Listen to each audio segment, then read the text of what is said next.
how medical data is used is probably even greater than business data. Most of the medical systems that are out there, the electronic health records and others that doctors use, require doctors to consult a lot of different screens, and they have very limited amounts of time to do it. Most of the most relevant data that a doctor would want to use isn't even in the medical record now at all. But one of the things that we excel at is the ability to pull data together from a lot of disparate places and organize in ways that people don't have to worry about the file structures or how it's organized. Welcome to Business Ninjas, brought to you by WriteForMe, where you'll hear from business leaders who are out there growing their business and slaying it every day. Learn from the masters. Let's get started.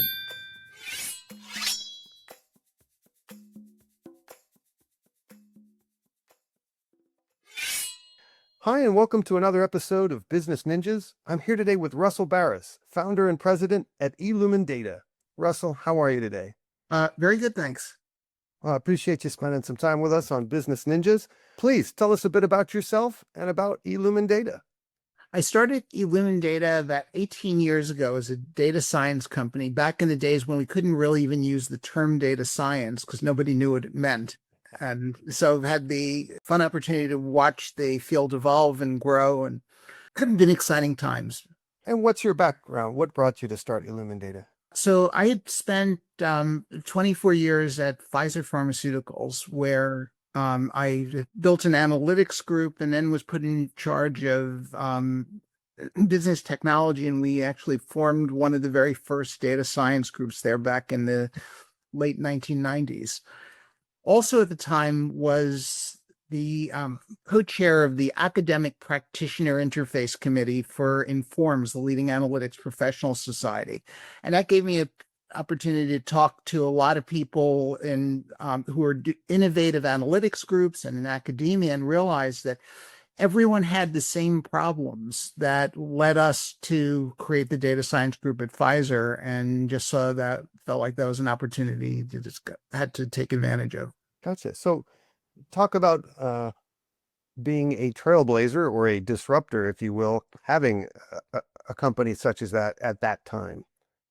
So initially what we had focused on was developing an AI-powered technology to automate the organization of data, because so many people or so many organizations find that their analysts spend way more time having to wrangle with the data to get it into the right shape to do the analysis, that it's far more time spent on that than actually doing the analysis.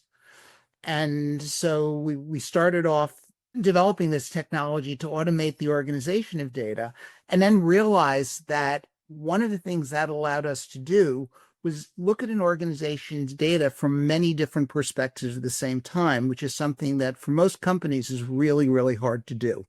Focusing mostly on helping organizations solve challenging problems by being able to get way more insights from their data. You must find it amusing that 20 years later, there are very few conversations devoid of the word AI at this point, but you were there nearly 20 years ago. Yeah, it's amazing to see how the AI capabilities have advanced. Obviously, it took a room-sized computer at the time to do what a cell phone can do today. Dive a little more into those problems that you're solving for your clients with your services. One of the things we found is that in a lot of businesses, companies are competing in heterogeneous markets where different groups of customers have different interests and respond to different services or different promotional messages.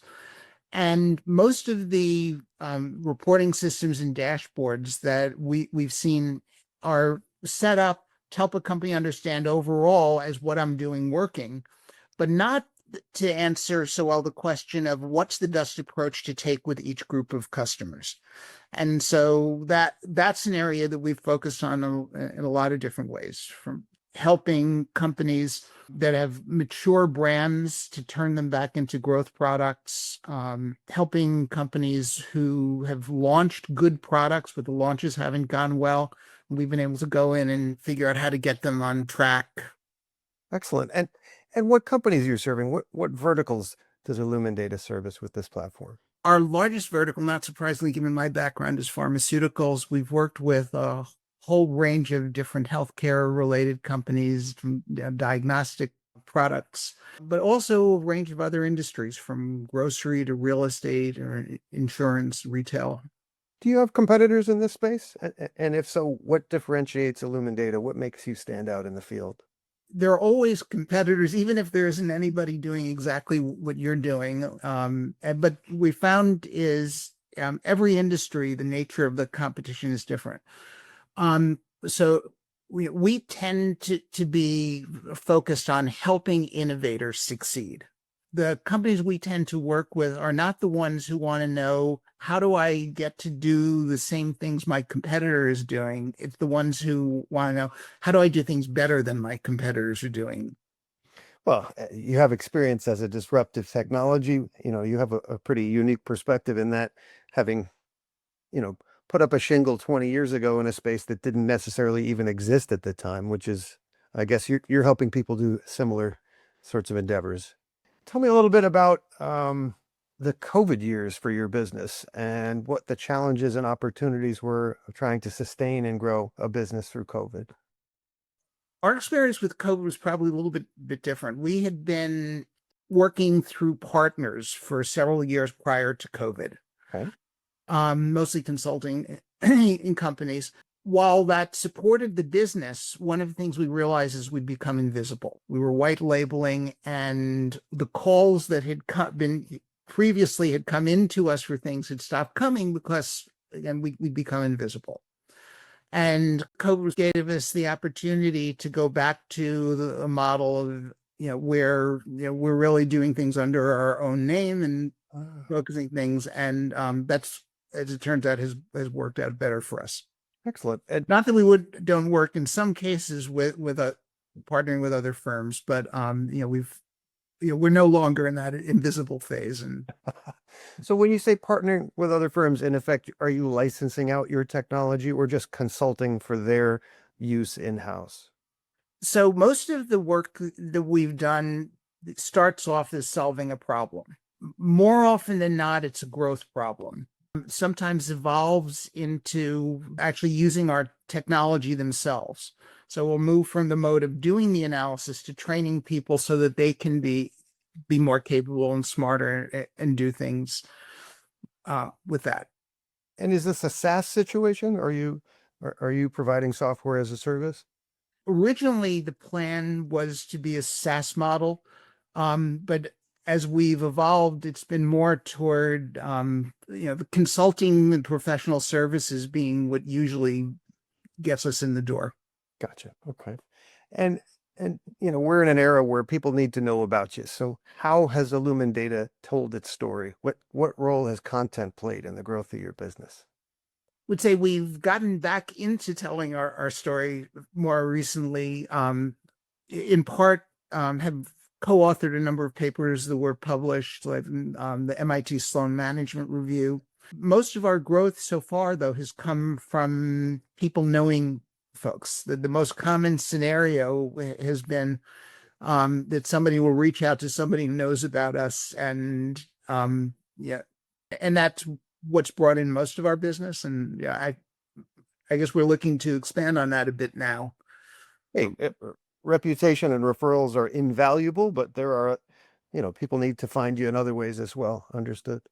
Okay, look down the road a year from now. What are some things you'd like to be celebrating personally and professionally? We always love, of course, getting the opportunity to work with new organizations, and there's nothing more exciting to me than watching people's eyes light up when they can see they can do something they couldn't do before, and then having them be successful is what makes it worthwhile. So I think it's really accelerating the pace of that. In addition to the work we've been doing on the commercial side of businesses, we're also starting to get more involved on the medical side as well. The need for advancement in how medical data is used is probably even greater than business data. One of the things that we've developed or developing as a prototype for a new way to enable doctors to be able to get more relevant information about the individual patient so they can personalize the care, then they're able to get current, like, most of the medical systems that are out there, the electronic health records and others that doctors use, require doctors to consult a lot of different screens, and they have very limited amounts of time to do it. And we also realized as we got involved is for many diseases, most of the most relevant data that a doctor would want to use isn't even in the medical record now at all.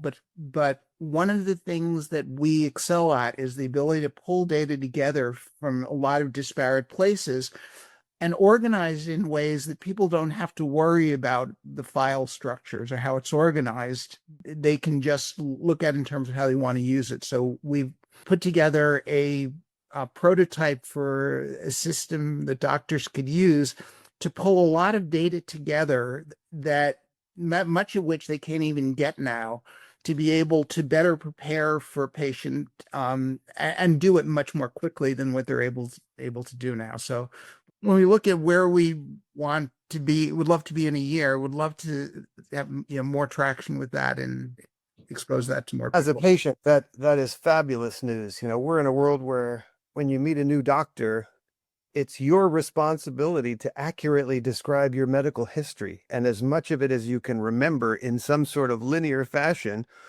because they don't have the time or the resources to glean from many, many sources of data over your entire lifetime. So that makes perfect sense to me.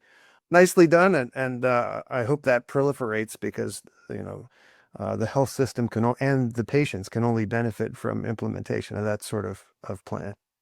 Yeah, well, what we're hearing from doctors very much validates what you're saying, that in many cases they have 15 minutes or less that they're allocated to spend with a patient. And most patients don't know how to communicate the information. It's efficiently. They don't know what's relevant to the doctors. And one of the things that is a part of this prototype is structuring the way that information is captured to make it very quick and easy for the patient to provide information, as well as make it quick and easy for the doctor. So, for one example of this is, we've heard from a medical society that we're working with that a lot of the patients with disease they have are frustrated that they have to symptoms that don't occur when they're in the doctor's office, and they have to try to describe those symptoms. And one of the simple solutions that we're including is the ability to capture video,